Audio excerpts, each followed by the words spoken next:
And welcome back to the Murdy Creative Co podcast. I'm your host, Colin Murdy, and today's topic is ad nonsense. But first, I want to say thank you to everyone who's supported the company so far. If you haven't got a chance, go check us out on the web at murdycreative.co.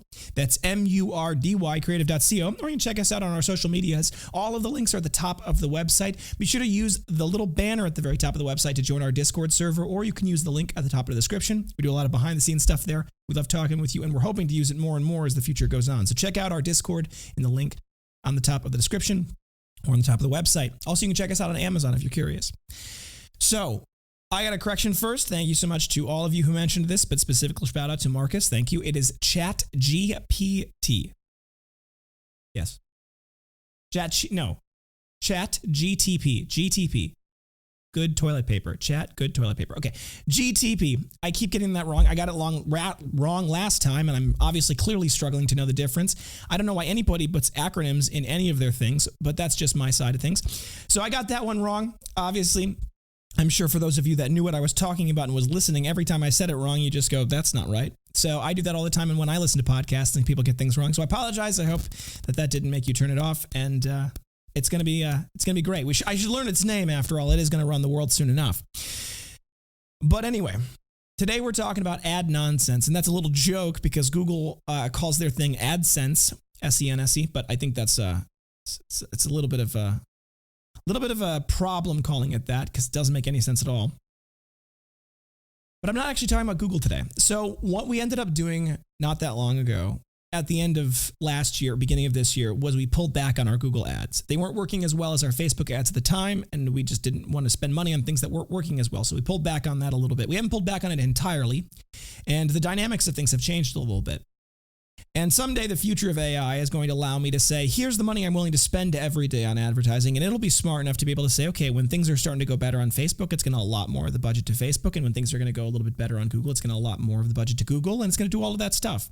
And that'll be great. I mean, it probably won't work as well, or frankly, it'll probably work better than I do it. But at some level, that's probably the future of advertising, considering the AI. But in light of the poor sales, right, of last month, despite our best efforts, and with the macroeconomic headwinds that I talked about in the last episode, we've had to really consider all of the elements of our advertising strategy in detail. And one of the things that's clearly right now a huge weakness for us is our Facebook advertising. Instagram too, they're the same thing. One of the elements that has been a problem for us is we've got a lot of ads that, because we launched new colors, a lot of our best performing ads we had to turn off because they weren't the right colors. We had to reshoot them or come up with new ones, and just because of how busy we've been on other projects with the database and everything like that, I haven't really gotten around to doing a whole new slate of advertising. Now, I mentioned last week that we really do need to have a new slate of advertising, and we need to really push hard into the advertising world, or I may not have mentioned it, but I should have. And it's led to me saying, well, what advertisements really are the future of advertising for us, right? There's a lot of advertising opportunities out there. Video, radio, television, all the usuals, the old stuff, all the social media is the world of that complexity. But what content do I need to be generating for our advertisements? One of the things that has been an element of this is the change between static image to slideshows to dynamic reels, like videos content on the various social media platforms, specifically on Facebook and Instagram. TikTok changed the whole world when it came to the market, and it showed that the video advertising in that reels can be very powerful. It's a good storytelling medium. It's always been a good storytelling medium, but that was something that wasn't very prevalent on social medias like Instagram. Because Instagram needs to compete for attention and compete for faces and eyeballs, they ended up launching their own version of TikTok, basically called Reels. Now, to be completely honest, in my opinion, Reels is not as good as TikTok for content. For entertainment, I should say. YouTube Shorts is actually better, I think, than Reels. And I like YouTube Shorts better because it's got a lot less of the Chinese spyware on it, considering TikTok is pretty much just straight up spyware. However, one of the elements of the reason why I like the YouTube Shorts and the TikTok style entertainment over Reels is that Reels doesn't have as much storytelling. There's a lot more emphasis on those other two platforms for storytelling content with voiceovers or storytelling content where it's you talking to someone, someone's talking to the camera and you're looking at their face, right? Instagram Reels still has a high level of, I would describe it as inorganic videos that are polished and presented properly, and they have the audio behind them rather than voice, and a lot of things like that. And I think that's the nature of the platform to some extent. And I think that's where the platform had came from. I think a lot of the Instagram platform is businesses. I think it's a huge way that businesses reach out to their communities. And so a genuinely large amount of the platform's content created every day is business created. Because of that, businesses, I think, often struggle with the organic posting. I mean, we've struggled with it in the past, and arguably we have a really good opportunity to do organic posting, right? We've got a cool founder with a cool story who likes to talk to the camera, right? That should be a big win for us. But the problem is generating that content is difficult, especially in the world that we live in day to day, right? For me, I don't know. It's hard for me to be able to say what would be good content because I am so into it. And I'm so into the world of manufacturing and into the world of production that to me, I don't know what would make good content. Now, that taking my own advice from years ago, just put it out there and the market will tell you what good content is. So we need to do more of that organic stuff. But it's hard to do that organic stuff in advertisements, right? Organic content like that, where it's someone talking to the camera, is not normally a very successful marketing strategy as a campaign, an advertisement. Now, I don't know that for a fact, and so we will be doing some of our more unpolished videos for social media advertising when we get there. But the goal for the next month for me is that we need to generate more content that is polished 7 to 15 second videos. And we need to show the product in use. So for example, if you are on our Instagram, you follow our Instagram, we recently posted a reel of me walking through the woods with a Classic Cut journal and writing in it, right? I think it looked nice. It was very polished. It was very pretty. And I think it made for a good ad. We immediately posted that to our social media advertising campaigns, and we're going to continue to push those out. And it dawned on me that I need to be. I was looking at the advertising at the height of our advertising kind of strategy. We had something like 20 to 30 pieces of content that were all into a single campaign, and the campaign using its AI would allocate budget to the various campaigns, sub campaigns.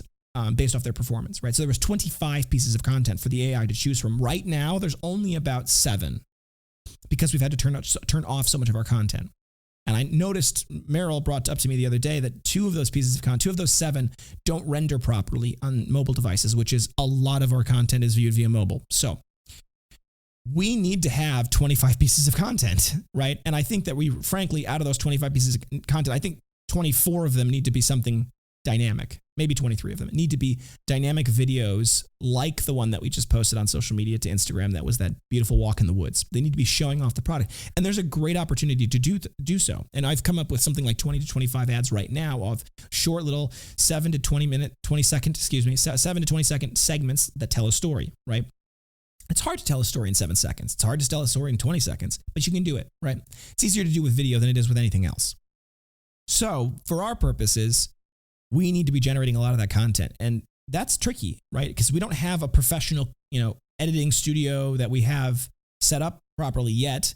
And we don't have outside third parties that we do this. So it needs to be me. It needs to be our team generating that content, polishing it up, presenting it, getting it out there. Now, the camera that we purchased has helped a lot. It does do very beautiful photos that need very little editing, very good videos that need very little editing right off the bat. And that's excellent. That helps us quite a bit with the production side of things. But it's just the getting it done, right? It's the backdrops, it's the costumes, it's the individual frames and shots and the way that they need to be imaged out and visioned out so that they can work together to create a seamless story, right? That takes time. It really does. And it really needs to happen now because last month was pretty abysmal. We had that one big bulk order from the auction house in New York that really did save our bacon in many ways. But we can't rely on that coming in this next month, so we have to get our advertising ducks in a row, and we will. And it's funny because I was thinking about this. I talked to a friend of mine who wanted to do photography 3 years ago, and I said to them, look, I would love to send you a large crop of our products, if not everything. And this person was someone I knew from my hometown way back when. And I said to them, you want to be a professional photographer, but you're struggling to get clients. Here's what I would love to do. I would love to send you our entire product line in every color and have you take pictures, videos, short little content, and generate at least 30 of those a month. So we'd have something for every day, right? Ideally, it'd be something more like 50 so that we could pick and choose, or we could have, variety. And I'd pay you a flat fee for those 50 things, right? And we do that every month, right? That'd be a content that you can do it on your own time whenever you're free, as long as you can get us the content for the next month by the end of the month, right? We don't care when it comes. And they turned me down. But I still think that's a great idea. And that idea actually has evolved. And I think that there's a whole new world of, going back to AI, there's a whole new world of image creation via AI. And there's this big debate going on right now in the art world, which is AI art, right? Now, there's all sorts of legal questions that get into. Because, for example, if an AI generates a beautiful piece of artwork and someone prints it out, puts it on a canvas and shows it at a gallery and then sells it for $900 or $1,000 or $40,000, well, didn't the AI generate that? Right? Does the AI get credit? Does the AI creator get credit? How does that work? And that's a good question, but that's a more ethereal question in my opinion. There's a more nuts and bolts question, which is AI generating images, videos for companies like mine. And how would it work? And that's a good question. If it works anything like ChatGPT, it might work something like me typing in a prompt saying, I'd like a slim cut in Americano in someone's hand walking through the forest on a nature walk where they open it up and look at trail maps, right? I'd give it a description of what I wanted it to do, and then it would generate that as a video, right? I could say, I want a 7-second video that generates like this, and it could generate it. That's not that unrealistic right now. I don't think right now that there's any company that can do that. There's any AI that does do that, but it's not that unrealistic to think that it could in the near future. And that will be very interesting to see how that works, to see how that changes things. Because what ends up happening is this kind of strange dynamic world where if the AI can generate content like that, and I'm sure that it would need to train on a lot of our images, right? We would need to submit to it an enormous body of images of all of our products in a variety of angles, in a variety of lightings. Like, we would need to teach it what our product looks like.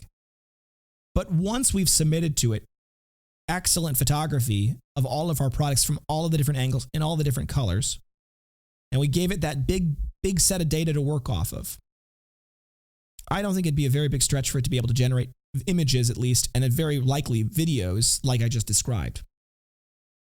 And if we can do that, suddenly now that eventually leads into a world where not only does the AI generate the image from the prompt, but the AI might eventually generate the prompt itself, right?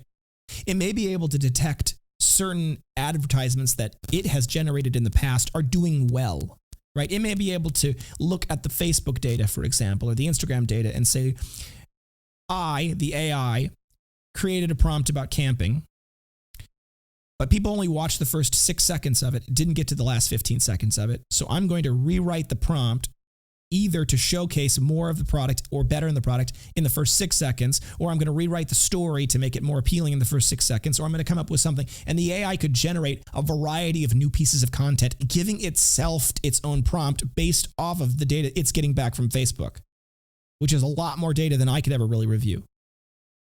And then it could generate new prompts. And theoretically, as it gets better and better, and it is getting better and better, you wouldn't be able to tell as the viewer whether the content was generated by me filming on my camera in the woods, or whether it was generated by the AI creating an artificial environment of the woods and then putting content into it using rendering animation. And that's mind-blowing to think about, because that doesn't end with videos, right? There's a big argument right now, a big debate going on around deepfakes, right? Because deepfakes, I am sure very soon that there will be a deepfake of me. And here's why I say that. If you fed an AI, you can feed an AI videos of someone talking. And if you feed them enough content, they can generate an enormously accurate, a deeply accurate representation, a photorealistic, video realistic movement of their mouth, facial tics, unique things like this. You'll be able to generate a deep fake of me saying anything you want me to say, right? Which is terrifying to think about, but that's the future, unfortunately, that we are careening towards with no sign of stopping.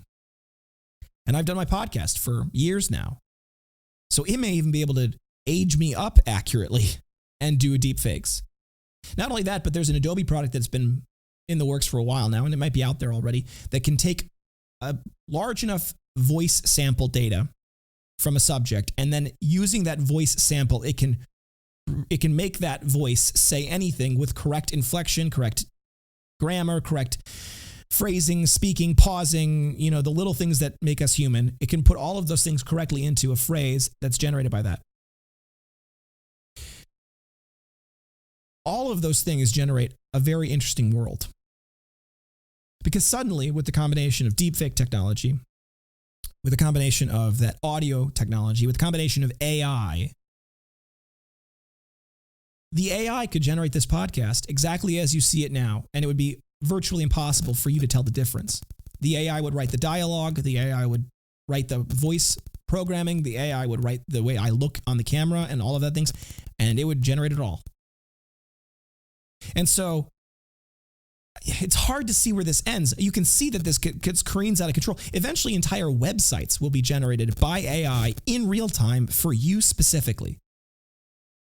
Eventually, the AI will be able to build, and I'm not saying the AI like one AI. At some level, these are all different AIs, right? They're different AIs built for different purposes. Now, they may end up developing a way to communicate with each other that's deeper and broader than the rudimentary ways that technology communicates now, right? To some extent, the AI that generates the Facebook algorithm that shows the ads may be able to generate it may be able to share the data with the AI that's generating the content in a way that is far more complicated than what it generates to me, what it gives to me, right? And if I was Facebook right now, or Meta as they're called now, I would be working on generating that AI way more than generating the metaverse. Because if Facebook could come to me tomorrow and say, if you can give us 1,000 pictures of every one of your products and all the different angles and all the different lightings and everything like this, and our AI can generate 1,000 pieces of different content that are all photorealistic and look good based off of a variety of prompts, and the AI that we do to generate content is the same AI, or at least communicates well with the AI that puts the ads out, you'd better believe I'd be saying yes. Because that'd be a huge breakthrough, right? Now, all of a sudden, the ads are evergreen, right? And what I mean by evergreen is it's not that the ad is evergreen, it's that the content that it's generating, it can create new advertisements to replace old advertisements that aren't working as well. It can analyze why those ads aren't working very well and come up with new ones. And if you think this all sounds terrifying and dystopian, it is. And I don't see why it's not going to be the future. I don't see what would stop it from being the future. Because you as the consumer will likely not be able to tell, especially as it gets better and better. And for businesses, especially if the price is right, it won't make any sense to not do it, right? Especially if the AI can generate really good content, right? And that's always the crux. Can it do good content? But if the AI can generate good content and it's not ridiculously expensive or out of people's price range, right? If it can do it for cheaper than I can do it, and it can do it faster than I can do it, and you as the consumer can't tell the difference because it's that good, there's very little incentive to not do that. And there's an enormous amount of incentive to do it, especially fiscally. Now, I don't necessarily think this is entirely a bad thing, because there will always be individuals who make their own art. There will always be individuals who make their own videos, right? There will always be individuals who like doing the manual labor, the same way there are people who like to do copperplate etching, right? And copperplate etching and bossing and printing like that, right? We have a lot more efficient methods of printing now, but that doesn't mean there aren't people who just don't still do that type of thing, right? There's still people who do photo development of actual photos in, red rooms. There's not many of them, but there are, right? So there will always be people who generate that kind of thing. But for most people, it'll be digital cameras and commercial printers, right? And it's hard to say that that would be a bad thing, only because, in my mind, it will free up a lot more of people like my time, people like me. It'll free up more of my time to do other things that are interesting, things that are better. I can develop new products. I can come up with more optimized ways of doing things. That's where this, at some level, the AI becomes a tool in our belt, the same way social media advertising has become a tool in our belt. And it's interesting.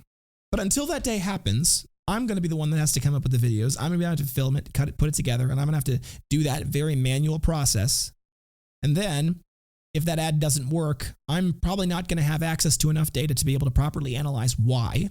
And so I'll just have to come up with a new one. I'll have to come up with a new advertisement, either from the same footage cut differently or from different footage, and it'll just be that way. And I got to do all that now because we need to make this progress happen within the next month.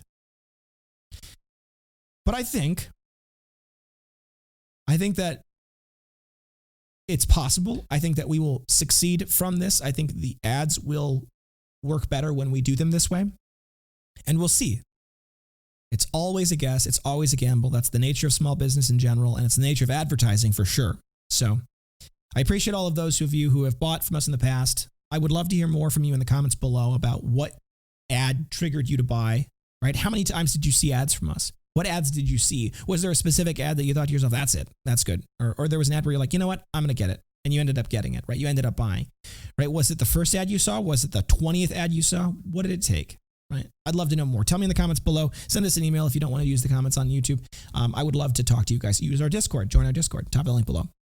All right, folks, thanks for tuning in today. Be sure to check back in next Thursday for that next topic. And don't forget to check that subscribe button as well as the notification bell to get notified when we launch new episodes. If you have any questions or concerns about your binders, folios, journals, anything else we sell, please do feel free to contact us on the main page of our website at murdycreative.co. You can also give us a phone call, 414-434-9001. We're available Monday through Friday, 8 a.m. to 4 p.m. Central Time. We are not available on federal holidays, so that's just something to note. You can also text us at that number as well, 414-434-9001. We are happy to help in any way. If you'd like to email us instead, you can send an email to sales@murdycreative.co, sales@murdycreative.co. We are happy to help that way as well. If you think we deserve it, a good review can go a long way to help us grow, both a review on the product itself as well as a review on the podcast if you're listening on a mobile application of some type. You can go to murdycreative.co/review to leave us a review, or you can go to murdycreative.co/leave a review to leave us a review. It'll direct you right now, I believe, to Google. It may direct you someplace else in the future. We've been trying to change where we have our reviews go just to help us optimize, the various SEO, Facebook advertising, all of the things that go into the world of that day. So wherever we send you, that's the best place for us to leave a review for us if you can. You can also you go to murdycreative.co/reviews to read all of our amazing reviews, and we love that. So word of mouth is the best form of advertising. Tell your friends and family. You can get a little something for doing that if you go check out our rewards program in the bottom left-hand corner, the main page of our website. So check that out. If you're looking for multiple binders, journals, folios, folders, anything we sell for gifts, giveaways, menus, really any reason, we do have bulk discounts available. You can mix and match to your heart's desire and add it all to your cart. It just is based off the total cart quantity, right? So you don't have a minimum order of anything specific. You can just mix and match. The bulk discounts start at quantity of 5, and it'll auto apply the appropriate discount in the cart once you hit checkout. It'll detect the correct amount. You can get a minimum. We have no minimum order quantities and no setup fees, however, for our custom engraved items. So if you want to get just one of something, you can do that. You go to our website, you go to any of the product pages, you click the blue button that says Add Custom Engraving. It'll bring up the custom version of that product, and you can launch the customizer with the blue button on that page. Once you launch the customizer there, you can upload images, you can add text, you can resize, rotate, reposition, all the usual things, and then hit Add to Cart. It'll automatically correct or automatically detect the amount of engraving, and it'll apply the appropriate cost to that. It's normally $15 to $20. We have no minimum order quantities. You can get just the one if you want just the one. We can't do copyright images unless you have permission. That's a note. But you can do just the one if you want. However, bulk discounts also apply to custom engraved items. So if you want to get a whole bunch of something for your company, you can go make the one, add it to your cart, change the quantity in your cart, hit checkout. It'll auto apply the appropriate discount, and you can get, and then we're off to the races. So check that out. If you're interested, if for whatever reason you don't see that blue button for Add Custom Engraving or anything else, it seems to not be working, you can feel free to send us an email, sales@murdycreative.co, sales@murdycreative.co. We can customize virtually anything we have. We just don't have the customizer up for every product yet. So check that out. Send us an email if you want something custom, you don't see it from a custom engraving standpoint, and we'd be happy to create a mock-up as well as a custom order link for you to use. Thank you so much for tuning in. Have a great day, and goodbye.